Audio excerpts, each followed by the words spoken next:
एक बात सोचिए, एक ऐसा इंसान जो अपने एक अकेले स्टेज शो के प्रोडक्शन पर लगभग माफ कीजिएगा 33 करोड़ रुपए यानी 33 करोड़ पानी की तरह बहा देता है। हाँ, बहुत बड़ी रकम है। बिल्कुल। लेकिन शो खत्म होने के बाद उसको किसी महंगी गाड़ी के बजाय एक आम सी साइकिल पर घर जाना पसंद है। एक ऐसा व्यक्ति जिसके पास कोई भारी भरकम पीआर टीम नहीं है, कोई 5 साल का बड़ा कॉर्पोरेट प्लान नहीं है, फिर भी वो आज दुनिया के सबसे बड़े कलाकारों में से एक है ना? ये विरोधाभास ही मतलब ये जो कॉन्ट्रास्ट है यही सबसे दिलचस्प हिस्सा है। क्योंकि अक्सर हम सफलता को एक बहुत ही सड़ी हुई इंजीनियरिंग प्रोसेस मानते हैं। हाँ, जहाँ सब कुछ पहले से तय होता है। एग्जैक्टली जहाँ स्प्रेडशीट्स होती हैं, मार्केट रिसर्च होता है और एक नापी तूली स्ट्रैटेजी के जरिए एक प्रोडक्ट लॉन्च किया जाता है। लेकिन यहाँ हम एक ऐसे मॉडल को देख रहे हैं जो इस पूरी कॉर्पोरेट प्लेबुक को ही सिले से नकार देता है। और इसी अनोखे मॉडल को समझने के लिए आज के इस गहरे विश्लेषण में हम दिलजीत दोसांझ के दिमाग और उनके काम करने के तरीके को डीकोड कर रहे हैं। सही कहा। आज की इस चर्चा के लिए हमारे मेन सोर्सेज हैं राज श्यामानी के यूट्यूब चैनल पर दिलजीत का एक बहुत ही डिटेल्ड और खुला हुआ इंटरव्यू और द दिलजीत दोसांझ फिलॉसफी नाम का एक बहुत ही शानदार आर्टिकल। और हमारा मेन मकसद आज ये जानना है कि कैसे एक रीजनल यानी क्षेत्रीय कलाकार ने बिना किसी लंबी चौड़ी स्ट्रैटेजी के सिर्फ अपनी वाइब और लगातार मेहनत के दम पर ग्लोबल स्टेज पर अपना परचम लहराया। और सबसे अहम बात, ये सफर सिर्फ म्यूजिक का नहीं है, ये इंसान की साइकोलॉजी, उसके बुनियादी दर और सफलता के शिखर पर पहुंचने के बाद उसकी सोच में आने वाले बदलाव की एक डीप केस स्टडी है। तो शुरुआत उस ऐतिहासिक पल से करते हैं जिसने इंटरनेट पर तहलका मचा दिया था। कोचेला का वो ग्लोबल स्टेज और वहां गूंजता हुआ दिलजीत का वो फेमस सेंटेंस, पंजाबी आ गए हुए। वाह, क्या मोमेंट था वो। बहुत बड़ा मोमेंट था। जब कोई पहली बार इसे देखता है ना, तो यही लगता है कि किसी चातुर पीआर मैनेजर ने ये लाइन लिख कर दी होगी ताकि दुनिया भर में एक वायरल मूवमेंट क्रिएट किया जा सके। लेकिन हमारे सोर्सेज को पढ़ने पर एक बिल्कुल अलग ही सच्चाई सामने आती है। हाँ, क्योंकि वो पल पूरी तरह से अनप्लैन्ड था। मतलब उसकी कोई तैयारी नहीं थी। स्टेज पर जाने से ठीक पहले उनके एक दोस्त ने उन्हें बस इतना याद दिलाया था कि कोचेला जैसे दुनिया के इतने बड़े स्टेज पर आज पहली बार कोई रीजनल भाषा यानी पंजाबी बोली जाने वाली है। ओह, बस एक याद दहानी थी वो। बिल्कुल, ये कोई इंस्ट्रक्शन या स्क्रिप्ट नहीं थी। ये बस एक हिस्टोरिकल फैक्ट का एहसास था और उसी एहसास ने उस सेंटेंस को जन्म दिया। वो लाइन उनके अंदर से एक तरह के कल्चरल गर्व यानी प्राइड के रूप में बाहर आई। यहाँ एक बहुत गहरा साइकोलॉजिकल पहलू दिखता है मुझे। दिलजीत आज ग्लोबल आइकन है, लेकिन वो खुद को हमेशा एक बहुत छोटी सी जगह से आया हुआ इंसान मानते हैं। सही बात है। उनका कहना है कि जब वो स्टेज पर परफॉर्म कर रहे होते हैं ना, तो उन्हें ऐसा महसूस होता है जैसे उनका पूरा गांव, उनकी मिट्टी उनके साथ उस मंच पर मौजूद है। ये कोई ऑर्डिनरी बात नहीं है, ये एक कलेक्टिव आइडेंटिटी का मामला लगता है। और यही उनकी ऑथेंटिसिटी मतलब उनकी असलियत का सबसे बड़ा राज है। जब एक कलाकार खुद को सिर्फ एक इंसान के रूप में नहीं बल्कि अपनी पूरी संस्कृति और अपने जड़ों के रिप्रेजेंटेटिव के रूप में देखता है ना, तो उसके परफॉर्मेंस में एक नेचुरल वजन आ जाता है। दर्शक उस सच्चाई को फील कर सकते हैं ना। एग्जैक्टली। वो कोई एक्टिंग नहीं होती, वो एक लिविंग एक्सपीरियंस होता है जिसे स्टेज पर शेयर किया जा रहा है। इस पर मैं एक एनालॉजी देना चाहूंगी जी। ये बिल्कुल वैसा ही है जैसे एक छोटे से आंगन के पौधे को अचानक दुनिया के सबसे बड़े ग्रीन हाउस में रख दिया जाए और वो वहां भी अपनी ही मिट्टी की खुशबू फैलाए। क्या बात है, बहुत अच्छा एग्जाम्पल है। लेकिन इस पर एक सवाल उठता है, आज के इस दौर में जहां सब कुछ मैन्युफैक्चर्ड है, फिल्टर्स लगे हुए हैं, वहां ऑथेंटिसिटी इतनी तेजी से वायरल क्यों होती है? मुझे लगता है ऑथेंटिसिटी आज एक ओपन सोर्स कोड की तरह काम करती है। वो कैसे? मतलब आज जहां हर सेलिब्रिटी का एक एक कदम नाप तौल कर उठाया जाता है, वहां एक ऐसा इंसान जो बिना झिझक अपनी असलियत दिखाता है, वो लोगों को खुद से जुड़ने का एक खुला निमंत्रण देता है। हाँ, परफेक्शन एक दीवार खड़ी करता है जबकि असलियत उस दीवार को गिरा देती है। लोग अब परफेक्शन से पक चुके हैं। उन्हें उस इंसान से जुड़ाव महसूस होता है जो अपनी कमियों को और अपनी जड़ों को छुपाने के बजाय उन्हें गर्व से दिखाता है। जड़ों की बात चली है तो शाहरुख खान वाला किस्सा भी इसी से जुड़ता है। हमारे सोर्स में जिक्र है कि शाहरुख खान ने दिलजीत को देश का सबसे बेहतरीन एक्टर कहा था, जो कि अपने आप में एक बहुत बड़ा कॉम्प्लीमेंट है। बिल्कुल। लेकिन जब दिलजीत से पूछा गया कि वो शाहरुख को महान क्यों मानते हैं, तो उनका जवाब उनके टैलेंट या स्टारडम के बारे में नहीं था। हाँ, उनका जवाब बहुत अलग था। उन्होंने कहा कि शाहरुख इसलिए महान है क्योंकि वो बहुत कुछ झेल सकते हैं। इस एक शब्द झेलना में इस पूरी इंडस्ट्री का सबसे कड़वा सच छुपा है। दिलजीत का ये मानना कि सफलता इस बात से तय नहीं होती कि इंसान में कितना टैलेंट है, बल्कि इस बात से होती है कि वो कितना प्रेशर झेल सकता है, कितनी आलोचनाएं सह सकता है। हाँ, ये सर्वाइवल का एक बहुत कड़ा नियम है। जैसे जैसे आप ऊपर जाते हैं, सफलता का लेवल बढ़ता है, तो चैलेंजेस और प्रेशर का लेवल भी उतनी ही तेजी से बढ़ता है। लेकिन ये सर्वाइवल मोड या ये झेलने की क्षमता सिर्फ इस इंडस्ट्री में आने के बाद नहीं आई उनमें। अगर हम उनके अतीत में झांकें तो ये डर और ये सर्वाइवल की फीलिंग बहुत बचपन से ही उनके अंदर थी। हाँ, वो बचपन वाला किस्सा। सही पकड़ा। सोर्स में उनके बचपन की एक कहानी है जो सुनने में तो बहुत फनी लगती है, पर अंदर से एक बहुत गहरी इनसिक्योरिटी को दिखाती है। सोचिए, एक 8-9 साल का बच्चा, स्कूल में किसी लड़की ने मजाक में उससे शादी की बात कह दी। अब मैडम ने सुन लिया। मैडम ने सुन लिया और डांट कर कहा कि कल मम्मी पापा को स्कूल बुलाकर लाना। अब यहाँ शायद साइकोलॉजी के हिसाब से देखना बहुत जरूरी है। उस वक्त उस बच्चे के दिमाग में क्या चल रहा होगा। बिल्कुल, उस नन्हे से दिमाग में ये बात इतनी बड़ी हो गई कि उसे लगा उसकी दुनिया ही खत्म हो गई। डर का आलम ये था कि उसने घर के फ्रिज से 2 केले निकाले, अपनी साइकिल उठाई और हमेशा के लिए गांव से भाग गया। भाग गया? सच में? हाँ, वो तो गनीमत थी कि एक गांव के ही किसी जान पहचान वाले ने उसे रास्ते में देख लिया, डांटा और वापस घर भेज दिया। देखिए, एक बच्चे का दुनिया को देखने का नजरिया बहुत लिमिटेड होता है। उसे ये लगना कि उसकी एक छोटी सी गलती उसकी पूरी जिंदगी तबाह कर सकती है, ये उसके अंदर एक परमानेंट डर पैदा कर देता है। ये डर कि कुछ भी सेफ नहीं है और सब कुछ किसी भी पल छिन सकता है। और ऐसा लगता है कि यही डर आगे चलकर उनकी जिंदगी की सबसे बड़ी ड्राइविंग फोर्स बन गया। जवान होते ही उनके दिमाग में ये बात पूरी तरह बैठ गई थी कि पैसा ही सब कुछ है। हाँ, सर्वाइवल के लिए। 18 साल की उम्र से लेकर 30 साल की उम्र तक उनका जो सफर रहा है वो किसी मैराथन से कम नहीं था। उन्होंने पागलों की तरह काम किया, एक एक दिन में कई शोज किए बिना रुके।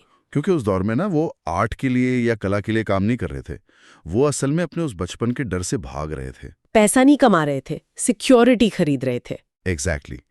एक ऐसा व्यक्ति जो बहुत गरीबी से आता है, उसके सबकॉन्शियस दिमाग में हमेशा ये खौफ रहता है कि अगर मैं एक पल के लिए भी रुका तो वापस उसी अंधेरे में गिर जाऊंगा। दिलजीत ने चमकीला फिल्म का एक्सपीरियंस शेयर करते हुए भी यही कहा था कि जो कलाकार नीचे से ऊपर आते हैं ना, वो हमेशा इसी अंधी दौड़ में भागते रहते हैं। लेकिन फिर आया साल 2020 और यहाँ एक बहुत बड़ा टर्निंग पॉइंट आता है, लॉकडाउन। हाँ, पूरी दुनिया में लॉकडाउन लग गया। बाहर की दुनिया थम गई और मजबूरन दिलजीत की वो अंधी दौड़ भी रुक गई। और उस ठहराव में उन्हें एक ऐसी क्लैरिटी मिली जिसने उनकी पूरी फिलॉसफी ही बदल दी। उन्हें एहसास हुआ कि पैसा बनाना जिंदगी नहीं है। उनका फोकस कंप्लीटली चेंज हो गया, बाहरी दौड़ से हटकर अपनी कला की इनर फीलिंग पर आ गया। देखिए, जब बाहरी शोर पूरी तरह शांत हो गया ना, तब पहली बार उन्हें अपने अंदर की आवाज सुनने का मौका मिला। उन्होंने समझा कि अगर वो सिर्फ डर के कारण भागते रहेंगे तो सच में कभी जी ही नहीं पाएंगे। 2020 उनके लिए एक साइकोलॉजिकल रीबूट था, जहां उन्होंने सर्वाइवल मोड से बाहर निकलकर जीना शुरू किया। लेकिन यहाँ ना मुझे एक बात खटकती है। मैं आपसे पूछना चाहती हूँ, क्या ये पैसा सब कुछ नहीं है वाली बात कहना सिर्फ उन लोगों के लिए आसान नहीं है जो पहले से ही करोड़ों कमा चुके हैं? हाँ, एक आम इंसान जो अभी भी सर्वाइवल मोड में है, उसके लिए इस फिलॉसफी का क्या मतलब है? ये बहुत ही सॉलिड पुशबैक है और होना भी चाहिए। लेकिन अगर हम सोर्स को ध्यान से पढ़ें तो दिलजीत इस बात को नकार नहीं रहे हैं कि पैसा जरूरी है। उन्होंने स्पेसिफिकली माना है कि पैसा सोसाइटी में एक सम्मान लाता है और बेसिक नीड्स पूरी करता है। तो फिर बदलाव किस चीज में आया? आग पैसे के इंपॉर्टेंस को कम करने की नहीं है, बात उस दर की है जो इंसान को मशीन बना देता है। ओ, यानी 2020 ने उस डर को खत्म किया, पैसे की अहमियत को नहीं। एकदम सही। उनका पॉइंट ये है कि जब आप सर्वाइवल मोड में हो तब भी ये ध्यान रखना जरूरी है कि आपका काम आपको अंदर से खोखला ना करे। अगर पैसा ही इकलौता गोल बन गया तो वो दौड़ कभी खत्म नहीं होगी, चाहे आप कितना भी कमा लें। ये बात वाकई बहुत गहरी है। और डर खत्म होने के बाद जो आज़ादी आती है ना, वो उनके नए काम करने के तरीके में साफ झलकती है।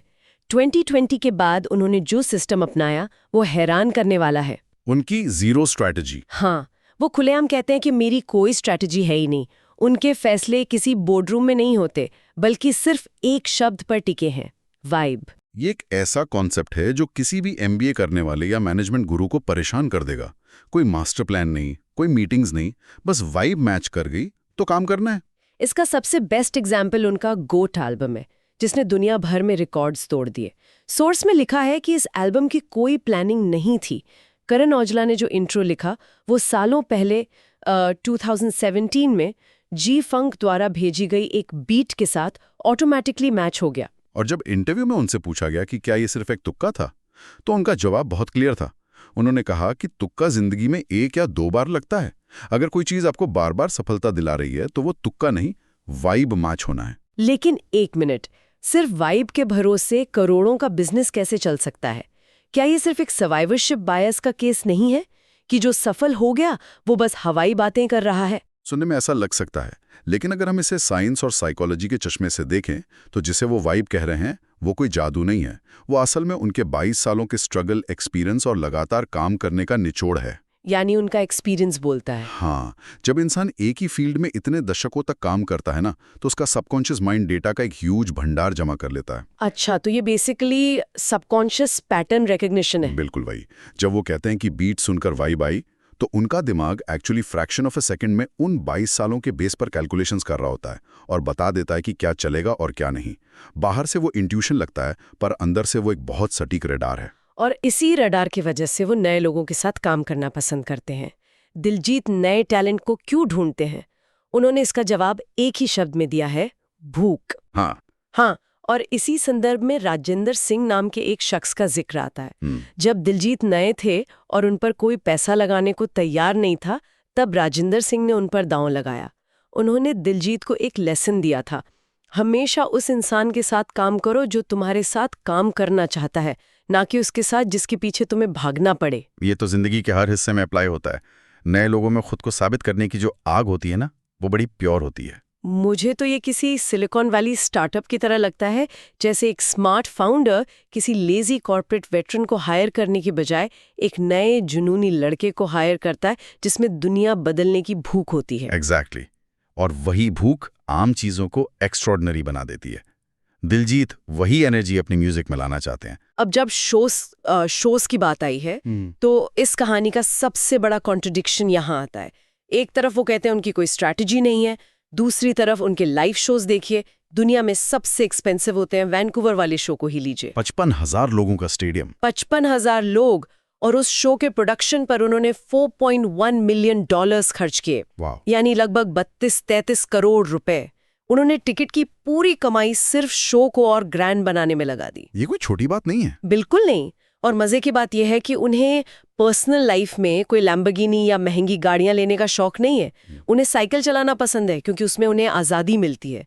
उनका शौक है अपने शोज को बड़ा बनाना। एकदम अलग ही माइंडसेट है। तो मेरा सवाल ये है कि अपनी सारी कमाई को ऐसे प्रोडक्शन में झोंक देना एक स्मार्ट बिजनेस मॉडल है, या फिर आर्ट के नाम पर लिया गया एक बेवकूफी भरा रिस्क जो किस्मत से काम कर गया? देखिए, पहली नजर में कोई भी फाइनेंशियल एडवाइजर कहेगा कि ये पागलपन है, लेकिन अगर डीपली सोचें तो ये ब्रांड इकोनॉमिक्स का एक मास्टर क्लास है। कैसे? दिलजीत ये समझ चुके हैं कि लोग आजकल सिर्फ गाने सुनने नहीं आते, वो स्पॉटिफाई या यूट्यूब पर भी सुन सकते हैं। लोग एक एक्सपीरियंस लेने आते हैं जिसे वो जिंदगी भर याद रख सकें। वो अपना सारा पैसा री-इन्वेस्ट कर रहे हैं एक लॉन्ग टर्म लेगेसी बनाने के लिए, शॉर्ट टर्म प्रॉफिट को इग्नोर करके। ओह, यानी अगली बार जब उनका शो अनाउंस हो तो किसी को टिकट प्राइस देखकर सोचना ना पड़े। वो इस टिकट को एक प्रीमियम एक्सपीरियंस की गारंटी बना रहे हैं। सही पकड़ा आपने। ये जुआ नहीं है, ये अपने ही ब्रांड में किया गया सबसे सेफ इन्वेस्टमेंट है।